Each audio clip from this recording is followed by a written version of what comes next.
असताना देखील शहरातील दारू दुकाने का चालू आहेत असा प्रश्न त्यांनी तहसीलदार यांच्याकडे एका निवेदनाद्वारे केला असून अत्यंत महत्त्वाच्या विषयाकडे या तरुणांनी लक्ष वेधले असून जिल्ह्याचे पालकमंत्री नामदार दादाजी भुसे यांच्या देखील कानावर त्यांनी सदर विषय टाकला असून निवेदनावर आंबेडकरांनी ज्या 22 प्रतिज्ञा दिलेल्या आहे आणि त्या 22 प्रतिज्ञामध्ये मद्य सेवन करू नका ही एक प्रतिज्ञा दिली आहे आणि मालेगाव शहरात ह्या मद्य विक्री केंद्र ते म्हणजे आज 14 एप्रिलच्या दिवशी चालू आहे। हे कुठं दुर्दैव वाटतंय आम्हाला, कुठंतरी आमच्या भावना कुठंतरी याच्यावर चीड निर्माण होण्यासारखा प्रकार आहे। म्हणून प्रशासनाला मी इथून विनंती करतो की 14 एप्रिलच्या दिवशी संपूर्ण वाईन शॉप दारू दुकान हे बंद पाहिजे आणि तात्काळ लवकरात लवकर याच्यावर कारवाई करावी आणि जे अनलिगल असेल तर यांच्यावर कारवाई करावी। कारण महामानवाच्या जयंतीच्या दिवशी वाईन शॉप दारू दुकानं चालू असणं हे कदाही शोभत नाही आणि मालेगाव शहरात असा कृत्य घडत असेल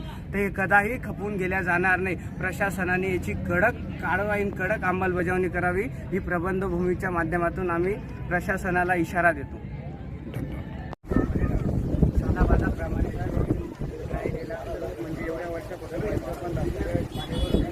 गाड़ी के पास एक फोटो ले लेना, गाड़ी के पास एक फोटो ले लेना।